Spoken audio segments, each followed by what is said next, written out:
सो hi guys, YouTube study में आपका स्वागत है। आप देखिए केमिस्ट्री क्लास 10th का चैप्टर नंबर 3 धातु एवं अधातु के सारा क्वेश्चन को अति लघु उत्तरीय प्रश्न और लघु उत्तरीय प्रश्न को हल करेंगे। इससे पहले अगर आप हमारे चैनल पर न्यू हैं तो हमारे चैनल को सब्सक्राइब कर दीजिए। देखिए सबसे पहले फर्स्ट क्वेश्चन है, दो धातु एवं दो अधातु का नाम लिखना है।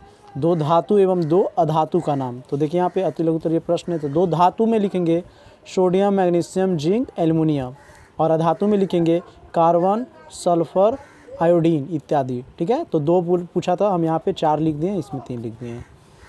सेकंड नंबर क्वेश्चन देखेंगे, समुद्री जल में पाए जाने वाला एक प्रमुख लवण का नाम लिखिए। ये क्वेश्चन बिहार बोर्ड पूछ चुका है।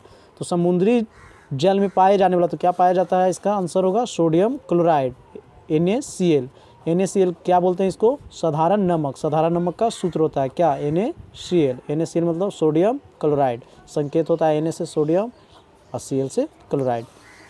थर्ड नंबर क्वेश्चन देखेंगे, किसी अधातु का नाम लिखिए जो साधारण ताप पर द्रव अवस्था में रहता है। तो इसका आंसर क्या हो जाएगा, ब्रोमीन, क्योंकि यहाँ पे अधातु है। अगर यहीं पे धातु रहता था इसका आंसर क्या हो जाता, पारा। तो आप यहाँ पे ध्यान रखिएगा, ये भी क्वेश्चन बार बार आता है कि एक अधातु का नाम बताए जो साधारण ताप पर द्रव अवस्था में रहता है। तो ब्रोमीन, अगर यहीं पे धातु रहता तो क्या हो जाता हमारा आंसर, पारा। आगे देखिए चौथा नंबर क्वेश्चन, एक अधातु का नाम लिखिए जो वायु के संपर्क में आने पर जल उठता है। तो इसका राइट आंसर होगा सोडियम, क्योंकि सोडियम वायु की उपस्थिति में आने पर वायु से अभिक्रिया कर लेता है। कौन सी अधातु विद्युत का सुचालक होता है, तो ग्रेफाइट इसका आंसर हो जाएगा। ग्रेफाइट है जो अधातु है लेकिन विद्युत का ये सुचालक है। 6 नंबर देखेंगे, क्या सभी खनिज X होते हैं, तो नहीं। सभी खनिज X होते हैं, नहीं। यहाँ पे आप समझिएगा, सभी X खनिज होते हैं लेकिन सभी खनिज X नहीं होते हैं। 7 नंबर देखिए, वुल्फ्राम किस X में विद्यमान रहता है, तो ये इसका आंसर होगा सिलाइट। ये सिलाइट में वो क्या रहता है, व्यवस्थित रहता है, यानी उपस्थित रहता है। आगे देखिए, क्या लोहे में जंग लगना ऑक्सीकरण है, तो हाँ, लोहा में जंग लगना क्या है हमारा, ऑक्सीकरण अभिक्रिया है। तो क्या होगा इसका राइट आंसर, हाँ। 9 नंबर क्वेश्चन देखिए, मिश्र धातु क्या है, तो मिश्र धातु का आपको परिभाषा बताना है। तो यहाँ पे हम लिख चुके हैं, मिश्र धातु दो या दो से अधिक धातुओं या अधातुओं का मिश्रण मिश्र धातु कहलाता है। दो या दो से अधिक धातुओं या अधातुओं का मिश्रण मिश्र धातु कहलाता है। नेक्स्ट नंबर देखिए, अम्लगम से आप क्या समझते हैं। ये क्वेश्चन बार बार बिहार बोर्ड पूछ चुका है, आप देख सकते हैं क्वेश्चन बैंक में आप पढ़ते होंगे। अम्लगम से आप क्या समझते हैं, ये सब सारा क्वेश्चन VVI है, मोस्ट इंपॉर्टेंट क्वेश्चन है। तो आइए इसका परिभाषा जानते हैं। अम्लगम का, किसी धातु की सतह पर पारे की परत चढ़ाने की प्रक्रिया अम्लगम कहलाती है।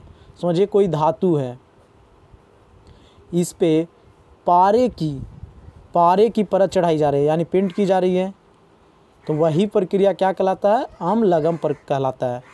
एक बार फिर से कर लीजिए, किसी धातु की सतह पर पारे की परत चढ़ाने की प्रक्रिया अम्लगम कहलाता है।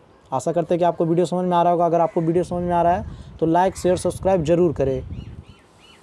आगे देखिए, किस इलेक्ट्रॉनिक विन्यास को प्राप्त कर तत्व अस्थायी बन जाते हैं, तो इसे क्या कहा जाता है, तो संयोजी इलेक्ट्रॉन। संयोजी इलेक्ट्रॉन, 11 नंबर का आंसर क्या होगा, संयोजी इलेक्ट्रॉन। नेक्स्ट नंबर देखिए, सोडियम परमाणु जल के साथ तीव्रता से क्रिया करता है किंतु सोडियम आयन नहीं, क्यों। तो आपको बताना है, सोडियम आयन के बाहरी कक्षा में इलेक्ट्रॉनों की संख्या पूर्ण है, यानी इसकी 8 है। ठीक है, तो जब इसके पास 8 है ये, तो ये अभिक्रिया क्यों करेगा, ये अस्थायी बन जाता है। और चूँकि सोडियम परमाणु अभिक्रिया अस्थायी नहीं है, ठीक है, जब अस्थायी नहीं रहेगा तो क्या करेगा, अभिक्रिया करेगा, किस लिए, अस्थायी बनने के लिए। तो आपको बताना है कि सोडियम आयन नहीं, क्योंकि ये अस्थायी है और ये अस्थायी नहीं है। नंबर 13 नंबर क्वेश्चन देखिए, आयनिक यौगिकों के द्रव्यनांक और क्वथनांक उच्च होते हैं, क्यों। तो ये मोस्ट VVI क्वेश्चन है, ये बिहार बोर्ड न जाने कितना बार पूछा है। तो आइए इसका आंसर जानते हैं।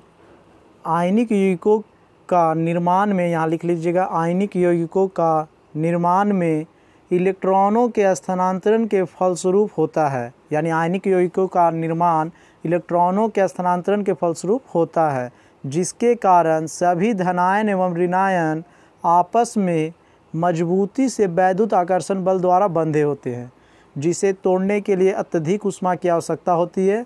इस कारण आयनिक यौगिकों का द्रव्यनांक और क्वथनांक क्या होते हैं? उच्च होते हैं। तो आशा करते हैं आपको समझ में आ रहा होगा। 14 नंबर क्वेश्चन देखिए, कार्बन टेट्राक्लोराइड से होकर विद्युत धारा क्यों नहीं प्रवाहित की जा सकती है? तो आंसर आइए, कार्बन टेट्राक्लोराइड एक सहसंयोजक यौगिक है जिसमें कार्बन क्लोरीन के एक इलेक्ट्रॉन से अभिक्रिया कर, यानी साझेदारी मतलब समझिए दोस्ती कर, जिसके कारण कार्बन एवं क्लोरीन के अणु आपस में मजबूती वैद्युत आकर्षण बल द्वारा बंधे होते हैं, जिसके कारण स्वतंत्र इलेक्ट्रॉनों की संख्या काफ़ी कम होती है। इसी कारण कार्बन टेट्राक्लोराइड से होकर विद्युत धारा प्रवाहित नहीं की जा सकती है।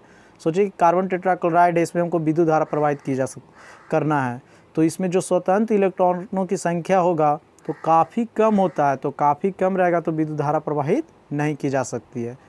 तो आपको समझ में आ रहा होगा। समझ में आ रहा है तो वीडियो को शेयर कीजिए दोस्तों के पास और सब्सक्राइब जरूर कीजिए। तो हमारा 13 हो गया, 14 हो गया। 15 नंबर क्वेश्चन में देखिए, आयनिक बंधनों में आयनों के बीच किस प्रकार का बंधन कार्य करता है? तो इसका आंसर होगा आयनिक बंधन। 16 नंबर देखिए, नाइट्रोजन अणु में कितने सहसंयोजन बंधन होते हैं? तो नाइट्रोजन अणु में त्रिसहसंयोजन बंधन या त्रिबंधन बोलते हैं। जैसे नाइट्रोजन हुआ तो इसके बीच 3 बंधन पाया जाता है, तो इसको बोला जाता है त्रिक सहसंयोजन बंधन या त्रिबंधन। 17 नंबर क्वेश्चन देखिए, रासायनिक अभिक्रिया में कौन से इलेक्ट्रॉन भाग लेते हैं? तो इसका राइट आंसर होगा संयोजी इलेक्ट्रॉन। इसका राइट आंसर होगा संयोजी इलेक्ट्रॉन। 18 नंबर देखिए, रासायनिक बंधन मुख्यतः कितने प्रकार के होते हैं? इनके नाम लिखे। तो ये 2 प्रकार के होते हैं। में देखिए, वैद्युत संयोजक बंधन या आयनिक बंधन, और दूसरा देखिए सहसंयोजक बंधन। नेक्स्ट क्वेश्चन देखिए, एक परमाणु से दूसरे परमाणु में इलेक्ट्रॉनों का स्थानांतरण होने से किस प्रकार का बंधन बनता है? कोई परमाणु है और दूसरे परमाणु है, तो इसके बीच इलेक्ट्रॉनों का स्थानांतरण हुआ। स्थानांतरण मतलब लेन देन, ठीक है। तो उससे बीच कौन सा बंधन बनेगा? तो इसके बीच होगा आयनिक बंधन। तो राइट आंसर इसका क्या होगा? आयनिक बंधन। 20 नंबर क्वेश्चन देखिए, 2 परमाणुओं के बीच इलेक्ट्रॉनों के साझा होने पर किस प्रकार का बंध बनता है? साझा होने पे तो संयोजक बंधन, इसका मतलब बंधन है। आगे देखिए 21 नंबर, द्विबंधन वाले किसी अणु का उदाहरण दे। तो इसका हो जाएगा ऑक्सीजन। जो ऑक्सीजन होता है इसके बीच द्विबंधन होता है, तो इसको क्या बोलेंगे? द्विबंधन अणु। आगे देखिए, त्रिबंधन वाले किसी अणु का उदाहरण देता, हम आपको बताए थे नाइट्रोजन हो जाएगा। अभी बताया कि नाइट्रोजन में 3 गो होता है और ऑक्सीजन यहाँ पे है तो इसके बीच 2। अब देखिए कार्बन डाइऑक्साइड है तो इसके बीच भी कितना होता है बंधन? 2 बंधन। आगे क्वेश्चन देखिए, निम्नांकित यौगिकों में बंधन की प्रकृति बताना है। अमोनिया में कैसा पाया जाता है, कार्बन डाइऑक्साइड कैसा होता है, सोडियम मोनोऑक्साइड कैसा होता है, ठीक है। तो आप देखिए फर्स्ट इसमें एकल सहसंयोजन बंधन होता है और ये द्विक सहसंयोजन बंधन होता है। आपको तो हम बता ही दिए, और कार्बन में बताएं द्विव। क्वेश्चन नंबर नेक्स्ट देखिए 24, ऑक्सीजन परमाणुओं का इलेक्ट्रॉनिक विन्यास नियॉन जैसा होने के लिए कितने इलेक्ट्रॉन की आवश्यकता होगी? तो इसका राइट आंसर होगा 2 इलेक्ट्रॉन। 2 इलेक्ट्रॉन अगर इसे मिल जाए तो ये क्या हो जाएगा? ये नियॉन जैसा हो जाएगा। नेक्स्ट नंबर देखेंगे, एक तत्व ए के संयोजी सेल में 4 इलेक्ट्रॉन हैं और दूसरे तत्व बी के संयोजी सेल में 7 इलेक्ट्रॉन हैं। ए और बी के संयोग से बनने वाले यौगिक विद्युत का कुचालक है। इस यौगिक में बंधन की प्रकृति बताएं और इसकी इलेक्ट्रॉनिक संरचना लिखना है आपको। तो ये बंधन हो जाएगा, इसका राइट आंसर होगा सहसंयोजन और इसकी इलेक्ट्रॉनिक संरचना होगा 2, 8, 7, ठीक है। 26 नंबर क्वेश्चन देखिए, एक यौगिक ए और एल्युमिनियम का उपयोग रेल लाइन की जोड़ने में किया जाता है। यौगिक ए की पहचान करें। तो क्या होगा इसका आंसर? Ferric oxide. ठीक है। फेरिक ऑक्साइड से क्या होता है, जो रेल लाइन की पटरियाँ होती है उसे जोड़ने में काम किया जाता है। आगे देखिए, धातु के निष्कर्षण में सल्फाइड और कार्बोनेट एक्स को धातु के ऑक्साइड में परिवर्तित करना पड़ता है। क्यों? तो बताना है धातु प्राप्त करने के लिए। क्यों किया जाता है? धातु प्राप्त करने के लिए। नेक्स्ट नंबर देखिए, उस मिश्र धातु का नाम लिखिए जिसका उपयोग विद्युत तारों को जोड़ने में किया जाता है। तो पीतल। पीतल एक मिश्र धातु है जिसका उपयोग विद्युत तारों को जोड़ने में किया जाता है। इस प्रकार आपको अति लघुतरीय प्रश्न 1 से लेकर 28 तक सभी को हल कर दिए हैं। अब आगे देखेंगे लघु उत्तरीय प्रश्न। अगर वीडियो आपको अच्छा लग रहा है तो सब्सक्राइब चैनल को जरूर करें और दोस्तों के पास शेयर करें। अति लघु उत्तरीय प्रश्न खत्म हो गया हमारा। तो अब देखिए लघु उत्तरीय प्रश्न। फर्स्ट क्वेश्चन है, धातु एवं अधातु में अंतर बताएं।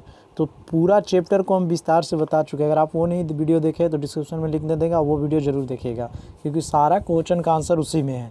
तो धातु एवं अधातु में एक अंतर आपको हम बता देते हैं। देखिए, धातु ऊष्मा और विद्युत का सुचालक होते हैं, अधातु ऊष्मा और विद्युत के कुचालक होते हैं। सेकंड नंबर क्वेश्चन देखिए, धातु विद्युत की सुचालक क्यों होते हैं? क्योंकि मुक्त इलेक्ट्रॉन अधिक होते हैं। अभी हम आपको बताए थे कि जिसमें इलेक्ट्रॉन अधिक होते हैं उसमें विद्युत धारा प्रवाहित की जा सकती है, जिसमें इलेक्ट्रॉन कम होगा उसमें विद्युत धारा प्रवाहित नहीं की जा सकती है। आगे देखिए, धातु की तन्यता और आघात वर्धनीय से आप क्या समझते हैं? यस, आपको बताना है। तो धातु की तन्यता किसे कहते हैं? अगर तार को खींचा जाता है तो उसे हम तन्यता कहते हैं। आघात वर्ध यानी पीटना, यानी लोहे को हम पीटेंगे तो उसे क्या कहलाएगा? आघात वर्ध, यानी आघात मतलब घात करना, तो इसे आघात वर्धनीयता कहते हैं। और तन्यता मतलब किसी पदार्थ को यानी किसी धातु को तीर कर लंबा के करना, उसे तन्यता कहते हैं। द्विधर्मी ऑक्साइड क्या है? तो ये आपको हम एक वीडियो दे देते हैं, उसको आप देख लीजिएगा, जल्दी से नोट कर लीजिएगा, सारा को लिखा हुआ रहेगा। ग्रेफाइट अधातु होते भी कौन सी धातु गुण प्रदर्शित करती है? तो ये करती है विद्युत की चालकता। आगे देखिए, तो आपको हम वीडियो डाल देंगे जिसमें इसमें सभी आंसर दिया हुआ है, आप नोट कर लीजिए, वहाँ पे वॉइस रिकॉर्ड नहीं किए हैं।